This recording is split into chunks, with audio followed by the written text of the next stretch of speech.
Holy shnikes, it's InPlaceNews.com on YouTube. It's like magic. Perhaps you know the drill by now.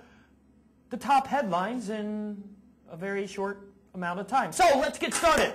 Savannah Police Chief Michael Burkhall said that the rescue operation following that massive explosion and fire at a sugar refinery in Georgia has shifted to a recovery operation. What has really happened is at this point in the morning, we have assessed the structure. The structure is very unsafe to enter, and so what we are doing is starting to remove debris very carefully with the assistance of some structural engineers. And this really has shifted from a rescue operation to a recovery operation.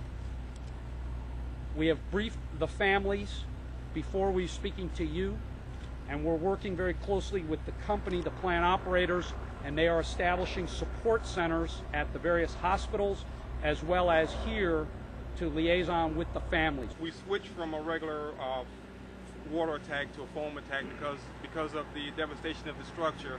There was some deep-seated fires that were just stubborn, and we were trying to keep those contained overnight. We've not started any recovery actions yet because of the instability of the building, as well as the fact that we still are engaged in active firefighting. And as Chief Long alluded to, we're anxious to get this process moving along so that we can actually begin the recovery. But we have to be very slow, very careful, because we don't want to put our people in any more danger than absolutely necessary. After sifting through the wreckage this morning, 3 bodies have been recovered, 3 are still missing, and about 62 people are injured. Authorities say the fire is under control. They're saying that sugar dust was ignited. To follow up on a story from yesterday in Los Angeles, a gunman killed 3 apparent relatives and a veteran SWAT officer and wounded another officer before Los Angeles police shot him dead in the San Fernando Valley home that erupted in flames during a long standoff. At least 5 men are dead, including a Los Angeles Police Department SWAT team officer, after a gunman holed himself up for hours in a house. Police say the suspect phoned 911 and told the operator he just killed 3 of his relatives inside a home in LA's Winnetka section. That was at 9 at night on Wednesday. 3 hours later, officers entered the house and got into a gunfight with the suspect. 1 SWAT team member died, the first in the department's history. He was 51-year-old Randy Simmons, a 27-year veteran of the force. He leaves behind 2 teenage children. Officer Simmons, I know who he is. I just had dinner last week with the SWAT officers at their annual banquet. 1 week later, he's dead. He leaves a wife and family. This is a very sad time for the LAPD. LA City Councilman Dennis Zine also knows the other officer critically wounded, but now recovering. Jim Veenstra is a family man as well, whose wife serves as a police captain. It's very, very tragic. I've spent 40 years with the Los Angeles Police Department. I have a son who's a police officer, and this strikes us right in the heart. 2 other officers suffered minor wounds from bullet fragments. 5 hours after the gunfire, police lobbed tear gas into the house. Just before that happened, neighbors were told to leave their homes. 1 o'clock in the morning they came after we heard 2 gunshots, real light caliber, like ping ping, and after that they just asked us for a mandatory evacuation, and we came over here to the bowling alley. When they told us to leave, they didn't give us any time. I had to get blankets wrapped around the kids. We went across the street to my neighbor's house. Police repeatedly hit the front door with a battering ram. Around that time, a woman ran from the house and was rescued. Her relationship with the suspect is unclear. As the standoff neared its end, plumes of smoke filled the air. Police had thrown stun grenades inside the house, sparking a fire. They then shot and killed the suspect, who has not yet been identified. The LAPD now moves ahead with the investigation into why this happened and will mourn the loss of a fallen comrade. John Moan, The Associated Press, Los Angeles. A gunman with a history of conflict with city officials has stormed City Hall and killed 5 people, including 2 police officers, at a council meeting in Kirkwood, Missouri, before being shot by police himself.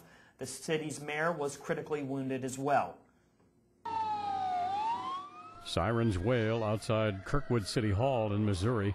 The building that usually houses mundane civic meetings became the scene of a rampage Thursday night after a gunman stormed the building and opened fire. 2 police officers and 3 city officials were killed. The mayor was critically hurt, and a newspaper reporter was wounded.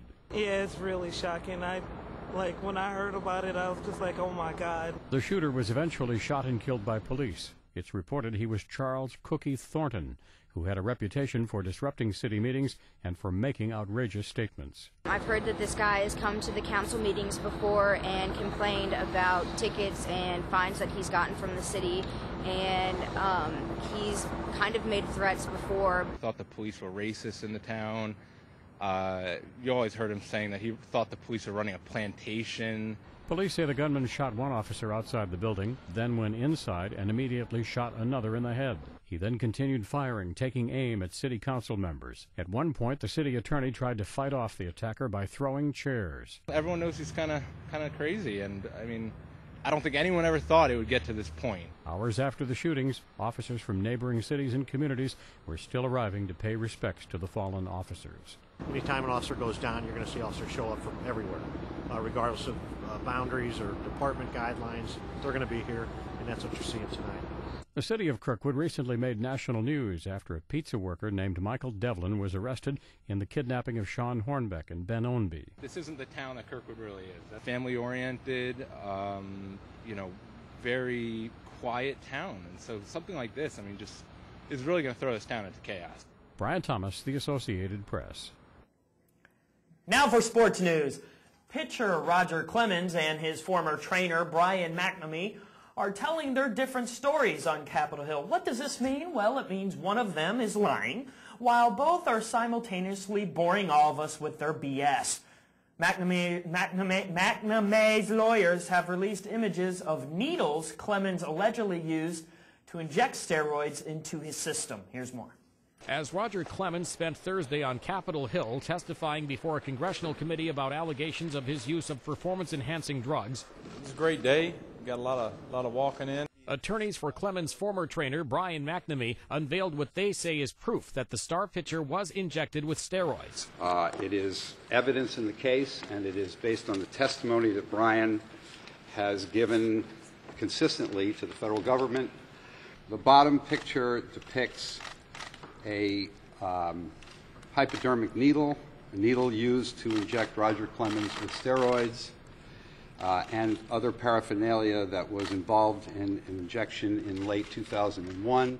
Clemens' accusers spent 7 hours behind closed doors, delivering a deposition to a House Oversight Committee. McNamee alleges that Clemens did use steroids, claims he made in the 2007 Mitchell Report, which named steroid users in Major League Baseball. As McNamee testifies under oath this week, he's put himself at legal risk if he were to make false statements. Instead of this being now a he said, she said case, it appears to us that this is corroborative evidence that will determine whether there is appropriate connection between this evidence and steroids and Roger Clemens. See, we got proof. Pictures of used needles. Hey, McNamee, I think a picture of you jabbing a needle in Roger's big fat butt cheek might have been a little more convincing. That wraps it up for this YouTube edition of InPlaceNews.com headlines. Remember to go to InPlaceNews.com and download our desktop player. It's quick, it's free, and you get special programming right there on your computer. We are going to take a look at some headlines with an AP News Minute. Thanks for joining us. My name's Nar Williams. Bye-bye now. This is AP News Minute. Authorities in Missouri are trying to piece together what took place at a City Hall meeting in Kirkwood last night. 3 city officials and 2 police officers were killed by a gunman who stormed the meeting. That man was shot and killed at the scene.